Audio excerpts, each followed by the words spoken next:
She saved his life at 22 with half a sandwich in her hand and no one watching. 11 years later, she was on her knees cleaning his floors. Then his fiancée ripped her uniform open and showed the whole room exactly who she was. The night it all came undone, Atlanta was doing what Atlanta does in late October. Warm enough to forget it was almost November. Cool enough to remind you that nothing stays the same forever. The Hayes estate on West Pace's Ferry Road glowed from every window. Valets moved quietly between cars that cost more than most people's houses. Inside, Buckhead's finest were doing what they came to do, which was see and be seen and decide quietly who among them had risen, and who had fallen since the last time they were all in the same room together. Nobody was paying attention to the woman refilling the water pitchers near the East Corridor. Nobody ever did. Rosa Diane Washington was 34 years old, and she had learned a long time ago that invisibility, when you are a black woman doing service work in a house like this one, is not an accident. It is something the room produces on its own, like weather. You do not cause it. You simply learn to move inside it without letting it touch the part of you that knows who you are. She refilled the pitchers. She straightened the napkins. She hummed 4 bars of total praise under her breath, and then stopped, the way she always stopped when she remembered where she was. She wore her collar buttoned to the top despite the warmth of the crowded room. She always did. The scar beneath that collar was 11 years old, pale and crescent-shaped against her dark brown skin. And she had shown it to no one in this house. Not to Mr. Beaumont, who managed the estate with quiet efficiency and genuine kindness. Not to the other staff who had welcomed her without ceremony and asked no uncomfortable questions. Not to Daniel Hayes himself, whose life that scar represented, whose foundation carried her story without her name attached to it, whose daughter had somehow found her way into Rosa's heart in the space of 6 months without even trying. Especially not to him. Rosa moved through the party like water moves through stone, finding the path of least resistance, present and invisible at the same time. She had become very good at this over the years. It was a skill built from necessity, the way most important skills are, assembled quietly from the pieces of a life that had asked more of her than it had any right to ask, and received everything she had to give anyway. She was almost to the kitchen when the evening changed. Rosa had worked in the Hayes estate for 6 months, placed through a domestic staffing agency that described her in careful neutral language, telling the family everything except what she was actually like when nobody was performing for anyone. She was a widow. She was raising her teenage son Darius alone in College Park, stretching every dollar the way her mother had taught her, buying groceries on sale, keeping the lights low, finding the dignity in careful living that some people mistake for poverty, and others recognize immediately as discipline. She never spoke about her past at work. She wore a thin gold locket tucked beneath her collar every single day. Andre on one side, baby Darius on the other. The 2 anchors she had been navigating toward for 11 years through water that was sometimes so rough she could not see the shore. Daniel Hayes had hired her without asking many questions. He was busy. He signed the paperwork and went back to his phone calls. Rosa had recognized him the first afternoon. He came home early from his downtown office. She had known his face for 11 years from a small photograph in a shoebox under her bed, a follow-up packet from a donor registry that she had kept without fully understanding why. She had stood in his foyer and shaken his hand and said it was nice to meet him, and she had meant it in a way he could not possibly have understood.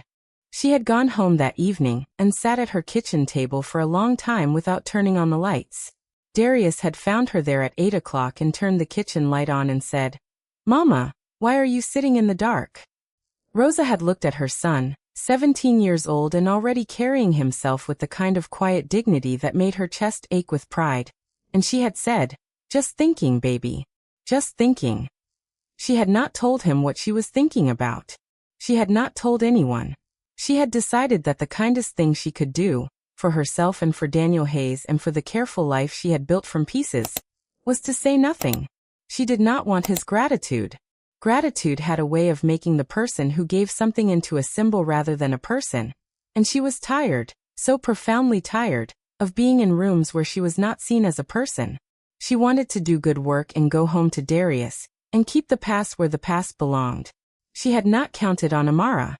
Daniel's 8-year-old daughter was the kind of child whose love arrives without warning and without conditions, the kind that does not ask permission and does not check first to see if it is welcome. She followed Rosa from room to room on Saturday mornings, reading passages from her books aloud and asking Rosa what she thought about them. Rosa always told her exactly what she thought. Nobody had asked Rosa what she thought about much of anything in a long time. By the 3rd month, Amara reached for Rosa's hand in hallways without thinking about it, the unconscious reach of a child who has decided a person is safe and sees no reason to pretend otherwise. Rosa held that hand every time and added it to the small private collection of good things she allowed herself to keep from this place. She was careful about everything else. She was especially careful about Vanessa. Vanessa Cole had moved in 6 weeks after Rosa started, following the engagement announcement that ran in the Atlanta Journal-Constitution with a photograph of the two of them at a rooftop restaurant in Midtown. Vanessa's ring catching the light perfectly, the kind of photograph that looks effortless and costs everything. She was 30 years old, beautiful in the way that photographs well and lands differently in person, more calculated, more aware of itself. She was the daughter of a prominent Buckhead family, privately educated, publicly polished, and possessed of the particular cruelty that sometimes grows in people who have never once been told they are wrong about something that mattered. She did not see Rosa, or rather she saw Rosa the way you see a lamp, as an object whose proper function is to be useful and whose failure to be useful is a personal affront. She snapped her fingers without looking up from her phone. She left deliberate disorder in rooms Rosa had just finished. She corrected the way Rosa phrased things in front of guests, not because anything was incorrect, but because the correction itself was the point, the small public reminder of a hierarchy that Vanessa needed the room to understand and Rosa to perform. Rosa absorbed it without expression. She had absorbed worse. But she noticed the way Amara watched these moments from doorways and corners, small and serious, filing everything away with the focused attention of a child who understands more than any 8-year-old should have needed to understand. She noticed that Amara had started positioning herself slightly closer to Rosa in rooms where Vanessa was present. The instinctive positioning of a child who has decided to stand near the person she has appointed herself to protect, even when she is the smallest one in the room. Rosa recognized it. She had stood that way herself once, beside her own mother, in rooms where her mother was made to feel small. The worst moment before the worst moment came on a Thursday evening in September. Daniel came home to find Vanessa waiting in the foyer with an expression Rosa recognized immediately as performance, the careful arrangement of a beautiful face that has been rehearsing a complaint and is ready to deliver it. Vanessa told him Rosa had knocked his mother's ceramic vase off the side table in the sitting room. She described it with enough specific detail to be convincing. She had clearly been preparing this since it happened. Rosa was standing 12 feet away holding a dust cloth. She said nothing. She watched Daniel look at her. She watched him do the calculation she had seen men in positions like his do 100 times before. The calculation where the woman he had chosen sits on one side, and the truth sits on the other, and in the middle is the uncomfortable arithmetic of what each choice costs him. He said, "We'll address it later," and walked toward his office. Rosa knelt down and picked up every piece of the vase. Amara appeared from the hallway. She did not ask permission or announce herself. She simply knelt beside Rosa and began picking up pieces too, her small hands careful and deliberate, her face set with a seriousness that belonged to someone twice her age. When the last piece was gone, she looked up at Rosa and said very quietly, "I saw what really happened." Rosa smoothed the child's hair back from her face and said, "I know you did, baby. Thank you." She did not tell her that knowing the truth and having the power to make it matter are two entirely different things, and that the distance between them is one of the hardest things a person ever learns to carry. Some lessons cannot be taught. They have to arrive on their own time, in their own way, through their own door. The lesson arrived 6 weeks later, loudly, in front of everyone, in a way that could not be taken back or explained away or quietly addressed later. Vanessa had planned the engagement party for 3 weeks with the focused intensity of a woman who understands that certain evenings are not celebrations but statements. She wanted Buckhead to see her standing at the center of the Hayes legacy. She wanted the women in their circle to understand, without anyone saying it directly, that the question of who Daniel Hayes would choose had been answered, and that she was the answer. She gave Rosa a handwritten list of tasks the morning of the party. The list covered both sides of 2 full pages. Some of the tasks were logistically impossible to complete in the sequence Vanessa had written them. Rosa recognized this and said nothing about it. She reorganized the sequence in her head and worked steadily through the afternoon, finishing everything that could be finished, preparing everything else to be ready when it needed to be. Before the first guests arrived, Vanessa found her in the kitchen. She delivered her warning in the quiet voice she used when she wanted something to land without witnesses, the voice that was almost gentle, which made it land harder than shouting would have. "One mistake tonight," Vanessa said. "One single mistake, and I will personally call this agency and every other agency in this city and make sure you never work in a home like this again. Do you understand me?" Rosa looked at her steadily for a moment. She said, "Yes, ma'am." Vanessa smiled the smile of someone who has just confirmed something they already believed about the world, and she walked away. Rosa turned back to the water pitchers and finished what she was doing. The party reached its peak around 9 o'clock, that hour in a well-run evening when the food has been good, and the champagne has been flowing long enough that everyone has loosened into the version of themselves they came hoping to be. Daniel moved through the rooms accepting congratulations and looking, to anyone paying close enough attention, like a man performing happiness rather than experiencing it. He shook hands. He smiled at the right moments. He said the things that were expected of him with the fluency of someone who has been saying expected things for long enough that the words no longer require thought. Rosa noticed. She noticed most things about him, had been noticing for 6 months, cataloging without intending to, the way he looked out the window sometimes when he thought no one was watching, the way he checked on Amara 3 times before he left for work each morning, the way he paused sometimes in doorways as if he was trying to remember something just out of reach. She was near the east corridor with a water pitcher when it happened. A young caterer, no older than 20, cutting through the hallway with a fully loaded tray, caught the edge of the doorframe at the wrong angle. The tray tilted. A full glass of Bordeaux lifted into the air with the slow, terrible elegance of things that cannot be stopped once they have started, and came down across the hem of Vanessa's white gown, spreading red in every direction before anyone could move. The room paused the way rooms pause when something bad is about to become something worse. Vanessa stood completely still for 3 full seconds. Then she turned. Her eyes moved past the young caterer who was already apologizing with his whole body, past the guests nearest to her, and found Rosa standing 10 feet away with an empty water pitcher, and both hands completely visible. "She did it," Vanessa said. Her voice carried the full length of the room. She bumped into him deliberately. "She has been trying to ruin this night since it started." The room turned toward Rosa in the way crowds turn, all at once, like a single organism that has identified a new place to focus.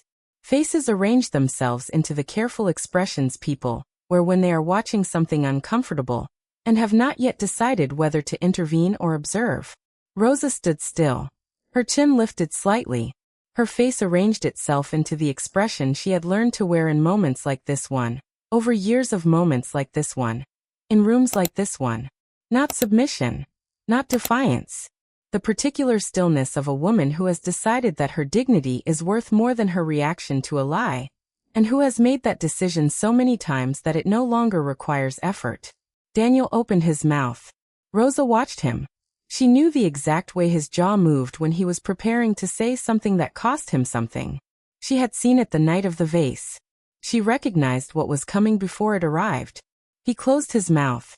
The silence where his voice should have been was the loudest thing in the room. Vanessa walked toward Rosa in the measured steps of a woman who knows she has an audience, and has decided to use it. She reached out. She grabbed Rosa's collar at the shoulder.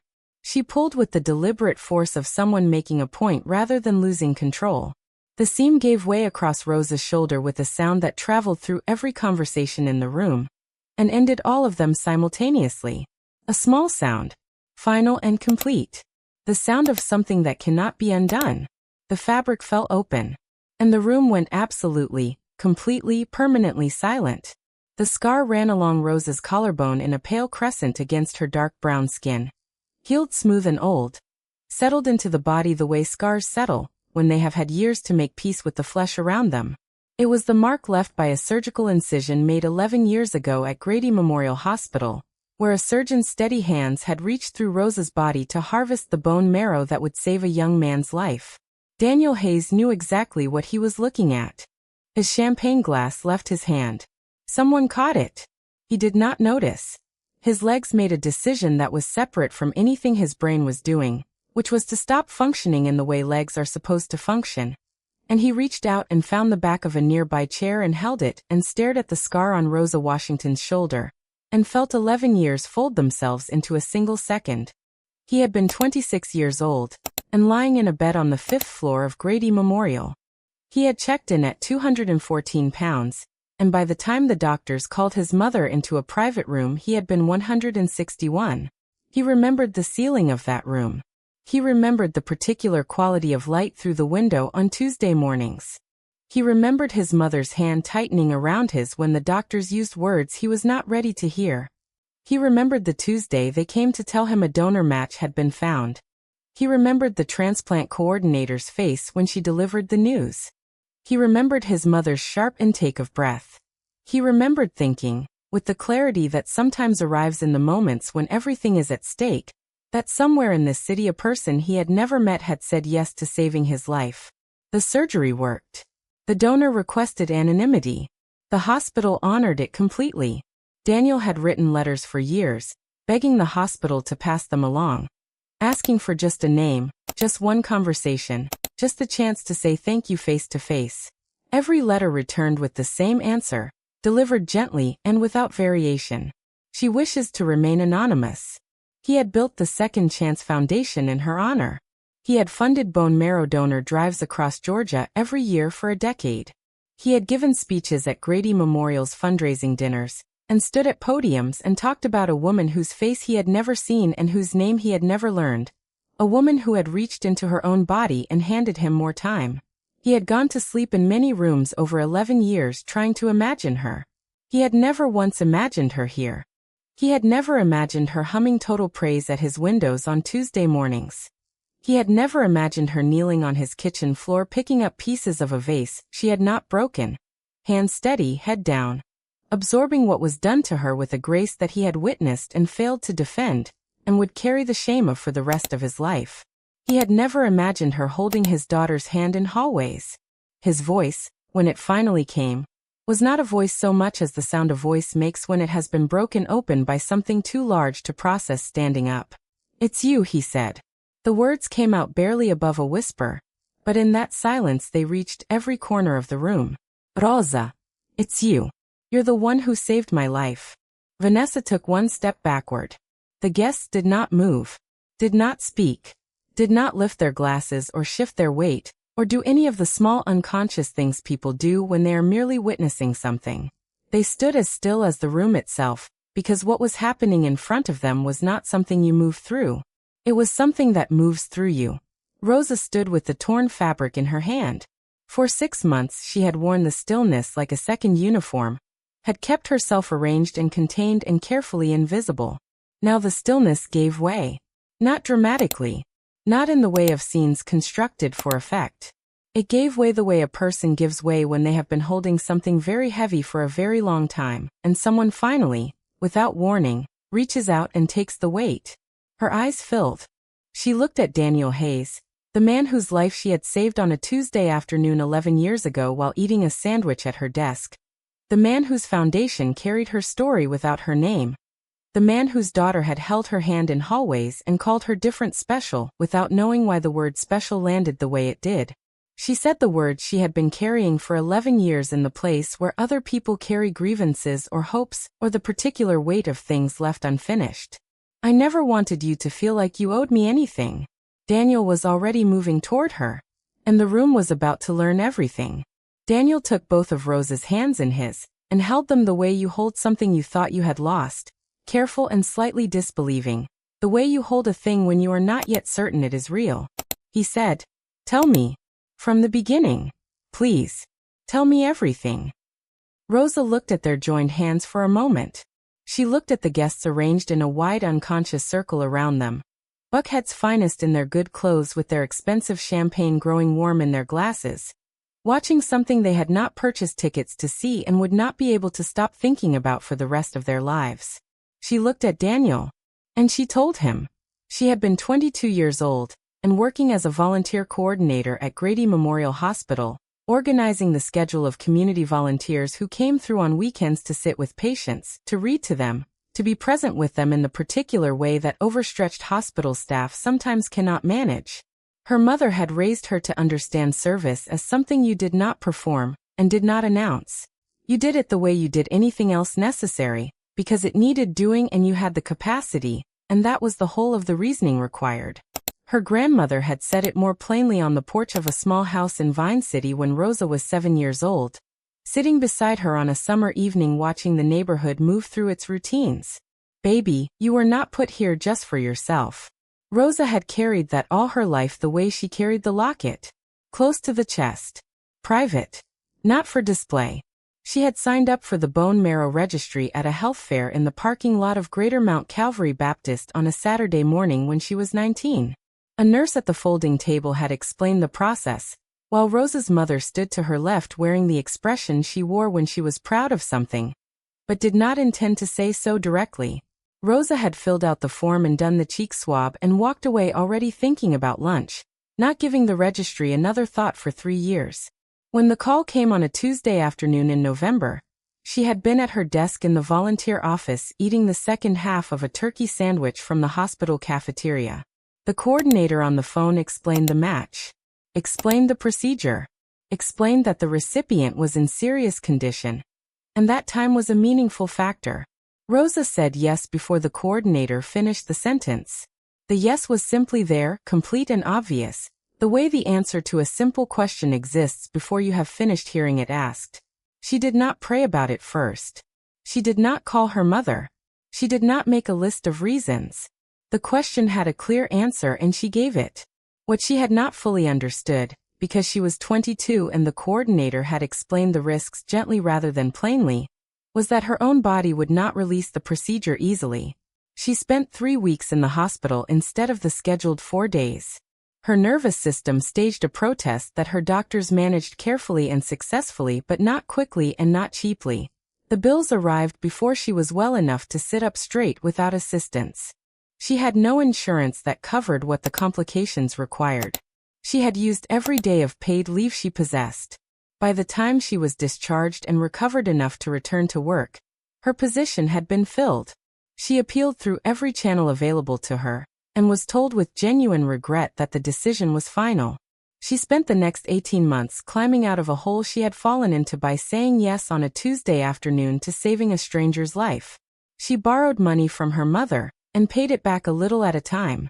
She borrowed from her church community at Greater Mount Calvary, and paid that back too.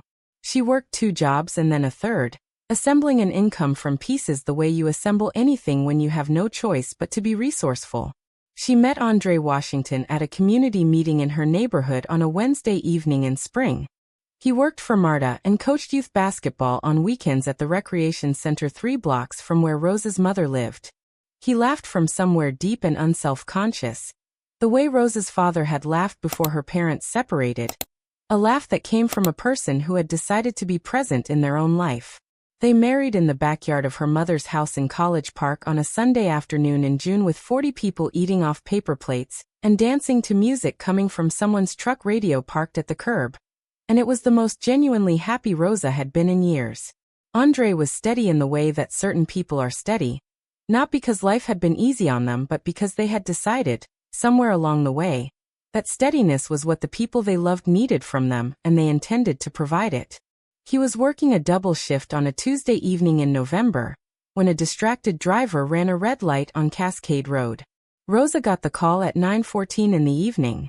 She was helping Darius with a school project at the kitchen table. She answered and listened and said thank you to the voice on the phone, and set the phone down on the table very carefully.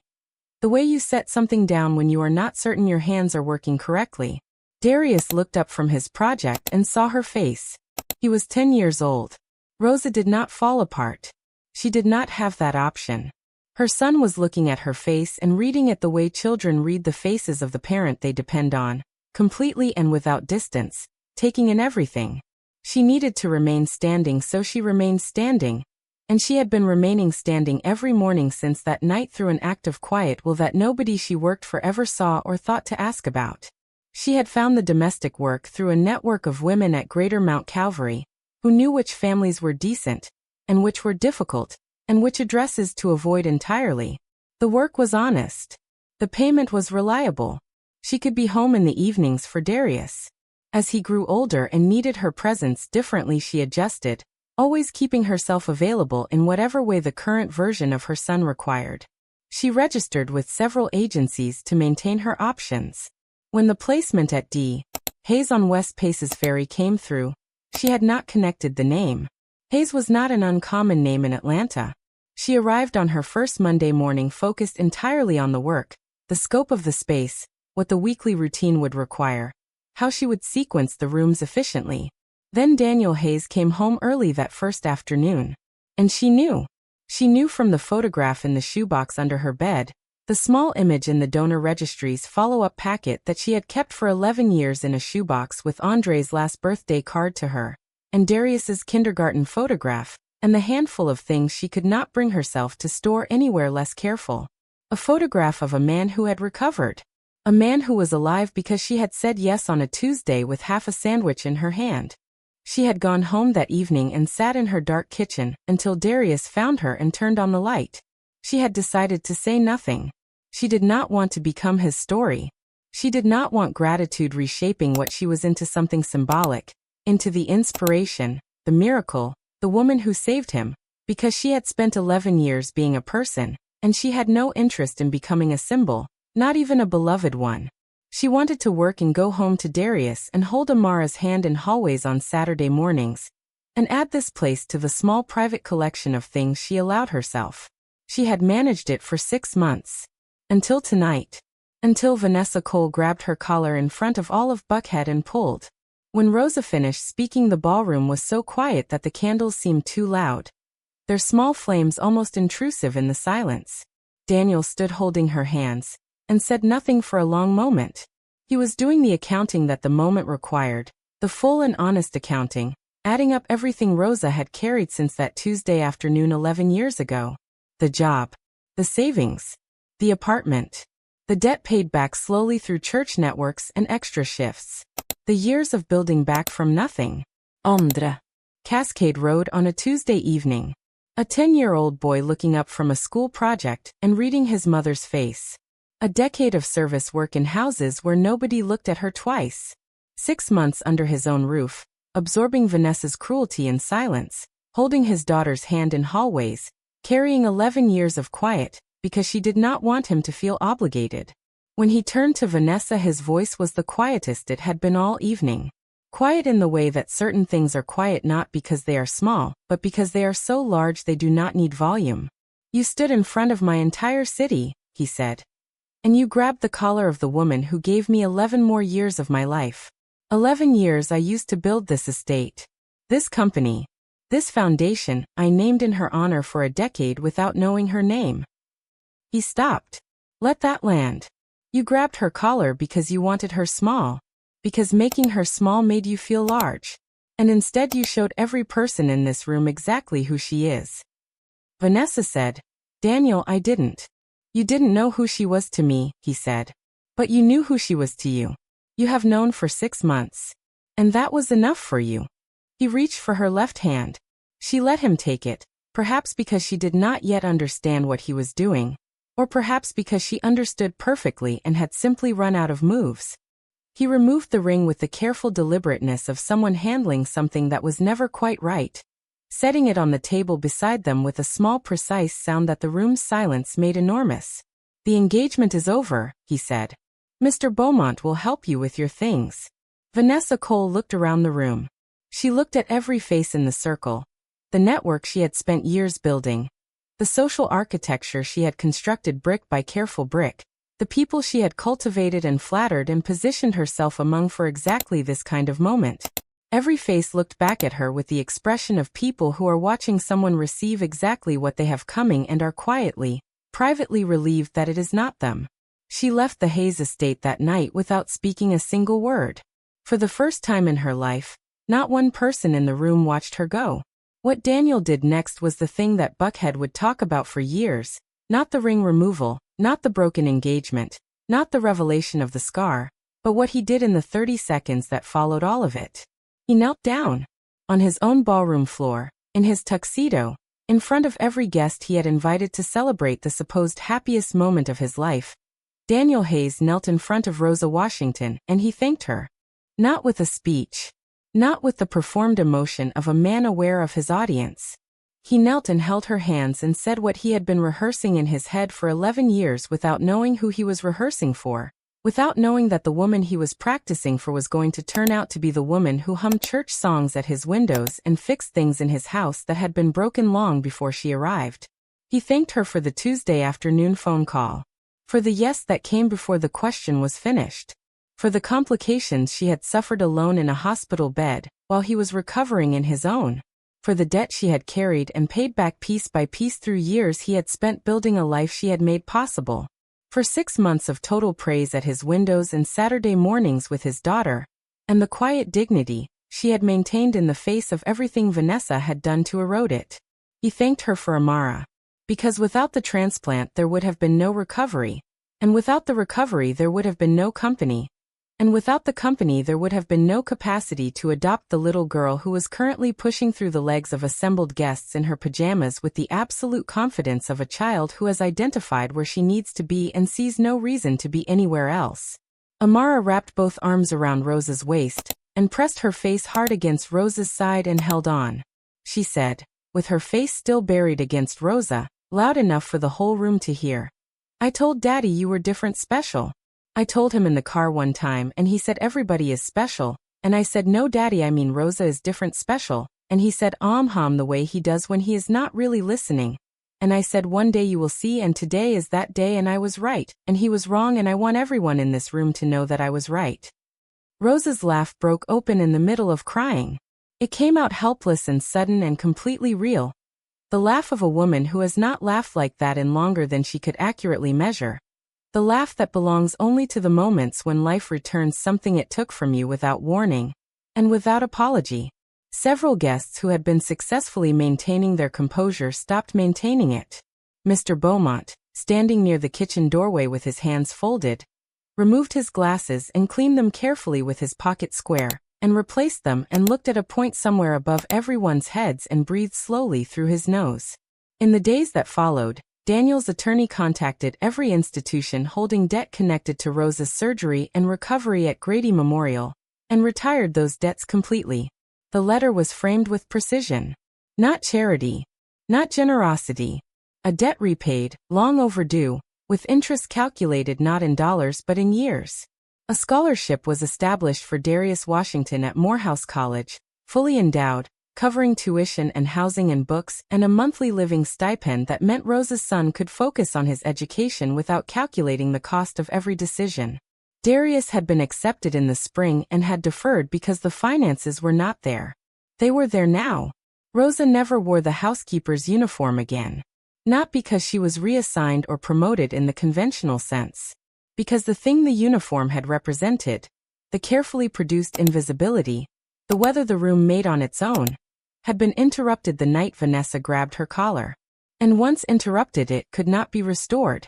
Rosa Washington had been seen, fully and publicly and permanently, and the room could not unlearn what it now knew. She became what certain people become when the invisibility finally lifts. The person the house orients toward. Not because of a title or a role assigned from above, but because of the simple, undeniable, self-evident fact of who she was, which the room now knew and could not unknow. Daniel added Rosa's name to the Second Chance Foundation. He restructured the foundation's public materials to include her story. He told it publicly only after asking her 3 separate times over 3 separate months, waiting each time for a yes that arrived from genuine readiness rather than the desire to please or the feeling of obligation. When she finally said yes, she added one condition. Tell it accurately. Not as a fairy tale.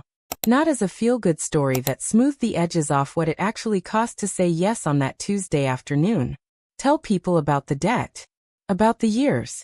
About the silence she had chosen not because she was ashamed but because she understood something about gratitude that most people never examine, that it can be a gift or a chain depending entirely on how it is given, and she had not wanted to hand Daniel Hayes a chain. Tell them about Andre. Tell them about Darius at the kitchen table looking up from a school project, and reading his mother's face, and understanding at 10 years old that the world had just changed irrevocably. Tell them about the Saturday mornings with Amara. Tell them about Total Praise hummed 4 bars at a time in the tall windowed rooms of a house where the woman humming it had decided, quietly and without drama, to keep her greatest gift to herself. The Atlanta Journal-Constitution ran the piece on a Sunday morning. She saved a stranger's life at 22 and lost everything because of it. A decade later she was cleaning his house. This is Rosa Washington's story, in her own words. Rosa read the article at her kitchen table in College Park. The kitchen was full that morning the way it had started being full on Sunday mornings, full in the way that matters, with people and voices and the particular comfortable noise that takes years to build and cannot be manufactured or rushed. Daniel had arrived early and attempted his late mother's biscuit recipe from memory, measuring nothing, substituting freely, proceeding with the unearned confidence of a man who has never once been told he cannot cook, and has therefore never examined the assumption.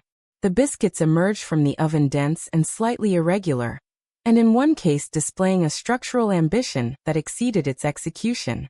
Rosa had moved in beside him at the counter without being asked and adjusted the flour and buttermilk with the efficiency of someone who has been making biscuits correctly since she was old enough to reach the counter. And Daniel had watched her fix them and said, "You could have just told me mine were fine." Rosa said, "I could have." Daniel said, "But you didn't." Rosa said, "No." Daniel thought about this for a moment, and then laughed, and it was the laugh of a man who is genuinely present in his own life, unperformed and unhurried. And Rosa recognized it because it was the same laugh she had heard once on a Wednesday evening at a community meeting from a man who coached youth basketball on weekends, and had decided to be present in his life, and she let herself feel what she felt about that without examining it too carefully. Amara sat at the table with a book open in front of her and her legs swinging above the floor, reading sentences aloud occasionally to no one in particular, pausing to consider them, reading them again. Darius sat across from her with his Morehouse orientation materials spread wide, highlighting things with the focused deliberate energy of a young man who understands that a door has opened that was not open before, and who intends to walk through it completely and without hesitation. He looked up from his papers and said, "Mama." Rosa looked at him. He said, "I'm good. I just wanted you to know that. I'm really good." Rosa looked at her son, 17 years old and already carrying himself with the kind of quiet dignity that made her chest expand with something she did not have a precise word for, and did not need one. And she said, "I know you are, baby. I know." The coffee was strong. The radio was low, something old and familiar that Rosa's mother used to play on Sunday mornings in the house in College Park, where Rosa had grown up, and where she had eventually brought Darius home, and where the rhythms of Sunday morning had been established in her before she was old enough to understand that they were being established.